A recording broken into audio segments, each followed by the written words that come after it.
प्रस्तुत अवतरण विद्या प्रतिकृत विद्यापति पदावली से उद्धृत है। यह विद्यापति की पद संख्या 24 है। प्रस्तुत अवतरण के विषय में यदि हम जानना चाहें तो हम कह सकते हैं कि यह प्रार्थना और नाचारी के प्रसंग में कृष्ण कीर्तन शीर्षक के अंतर्गत वर्णित पद है। विद्यापति वैष्णव भक्त कवि थे। उन्होंने न पदावली के पदों में भगवान स्वरूप कृष्ण की पूजा अर्चना की है, वरन कवि को पूर्ण विश्वास है कि उनके समान इस संसार में दीनहीन प्राणी कोई नहीं है और कृष्ण के समान कोई दूसरा अवतार नहीं है जो कि उनकी रक्षा कर सके और इस भव सागर से पार करा सके। प्रस्तुत अवतरण के कठिन शब्दों के अर्थ और व्याख्या दोनों हम एक साथ करेंगे। माधव बहुत मिमत कर तोए। हे माधव, मैं आपसे मिमत माने विनती करता हूँ। हे कृष्ण, मैं आपसे बहुत विनती करता हूँ, बहुत आपसे मिन्नत करता हूँ। मेरी प्रार्थना है आपसे कि आप मुझे अपने चरणों से बहुत मिमित कर तोए। दय तुलसी तिल तेह समर्पित, दया जन छाड़ा भी मोए। आप मुझे, जनी माने मत, छाड़ा भी माने मुझे छोड़ना।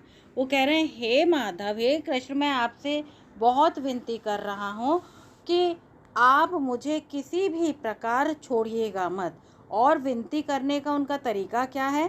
कह रहे हैं मैं आपसे बहुत मन से विनती कर रहा हूँ और तुलसी तिल सब कुछ आपको, तिल अक्षत इत्यादि मैं पूजा अर्चना पूर्ण तुलसी दल तिल इत्यादि से पूजा अर्चना कर रहा हूँ आपकी, और देह समर्पित।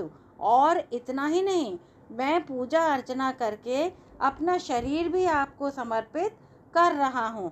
इसलिए हे प्रभु दया जनी, आप अपनी दया से मुझे वंचित मत कीजिएगा। फिर से देखिए, हे माधव, मैं आपकी बहुत विनती कर रहा हूँ, कर जोड़कर प्रार्थना कर रहा हूँ।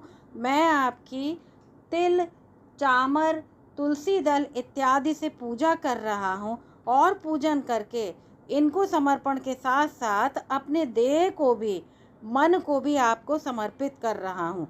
इसलिए हे प्रभु, आप किसी भी प्रकार अपनी दया मेरे ऊपर से मत हटाइएगा।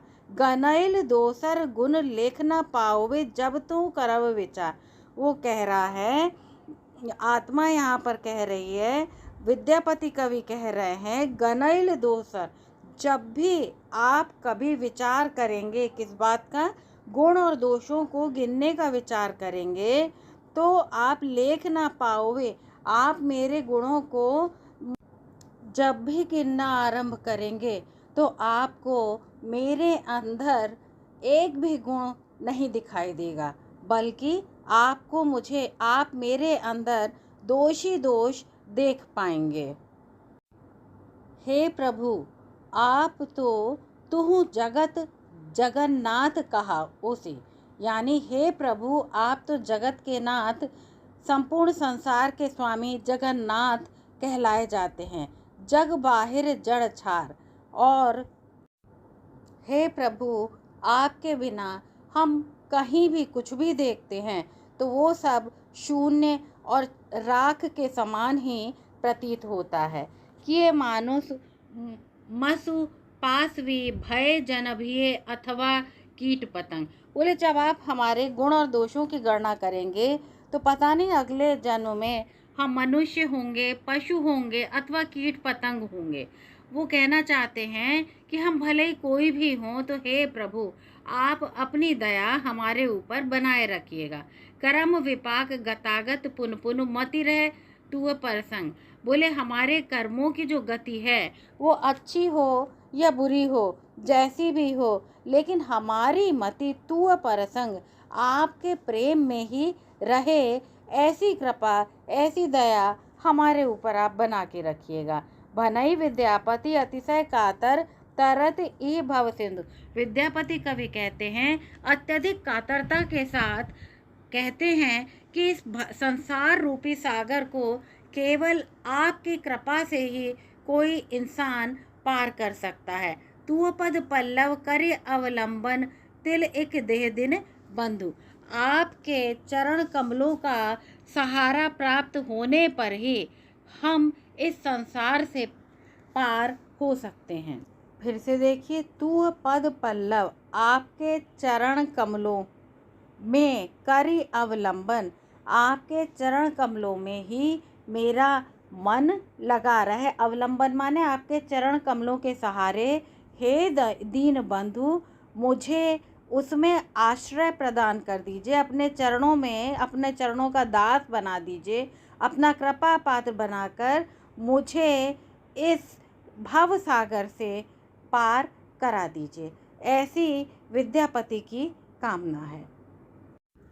विद्यापति के समान अन्य भक्त कवि भी अपने प्रभु से प्रार्थना करते हैं कि हे प्रभु, आप हमारा उद्धार कर दीजिए।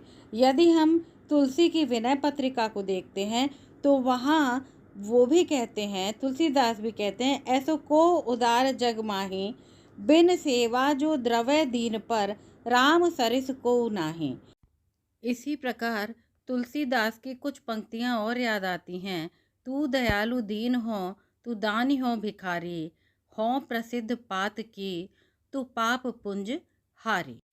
भक्त कवि चाहे सूर हो, तुलसी हो, विद्यापति हो, कोई भी हो, सभी उस प्रभु से कामना करते हैं कि वो हमारे अनगिनत पापों को न गिनकर अपने चरण कमलों में स्थान दें और हमारा इस जन्म मरण के बंधन से हमें मुक्ति प्रदान करें। जब हम काव्य सौष्ठव की बात करते हैं तो प्रार्थना और नाचारी के अंतर्गत कृष्ण कीर्तन किया गया है। शांत एवं भक्ति रस विवेचित है, दास से भक्ति प्रतिपादित है। अनुप्रास की सुंदर छटा है, दृष्टव्य है। विद्यापति की प्रसिद्धि का मूल आधार उनकी रचना पदावली है। विद्यापति में भक्ति विषयक पद भी हैं और श्रृंगार विषयक पद भी हैं। संभवतः पदावली के आधार पर ही विद्वानों ने प्रश्न उठाया है कि विद्यापति भक्त हैं या श्रृंगारी। जॉर्ज ग्रियर्सन इत्यादि, बाबू ब्रजनंदन सहाय, श्याम सुंदर दास, हजारी प्रसाद द्विवेदी आदि विद्वान विद्यापति को भक्त मानते हैं। भक्त मानने वाले कवियों में से जॉर्ज ग्रियर्सन प्रमुख है। उन्होंने लिखा है, राधा जीवात्मा का प्रतीक है और कृष्ण परमात्मा का प्रतीक है। जीवात्मा परमात्मा से मिलने के लिए निरंतर प्रयत्नशील है।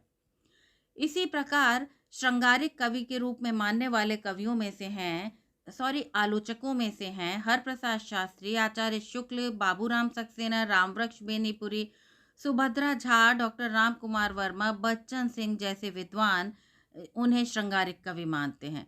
आचार्य शुक्ल की तीखी आलोचना है कि आध्यात्मिक रंग के चश्मे आजकल बहुत सस्ते हो गए हैं, उन्हें चढ़ाकर जैसे कुछ लोगों ने गीत गोविंद को आध्यात्मिक संकेत बताया, वैसे ही विद्यापति के इन पदों को भी।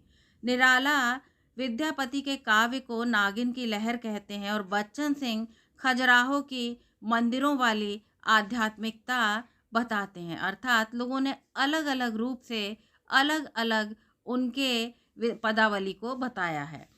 कुछ विद्वानों के प्रमुख कथन इस प्रकार हैं। श्रृंगार रस के कोई उन्हें वाक कवि कहता है, रस सिद्ध कवि कहता है, कोई नागिन की लहर कहता है। निराला जी और कई उपाधियों से विभूषित किया है, जो अभिनव जयदेव, कवि शेखर, कवि कंठहार, नवकवि शेखर, खेलन कवि, दशावधान, पंचानन, मैथिल कोकिल विद्यापति इत्यादि कई सारे नाम उनको दिए गए हैं। यदि आपको मेरे द्वारा पढ़ाया गया यह पद अच्छा लगा हो तो कृपया चैनल को लाइक, शेयर और सब्सक्राइब अवश्य कीजिए। धन्यवाद।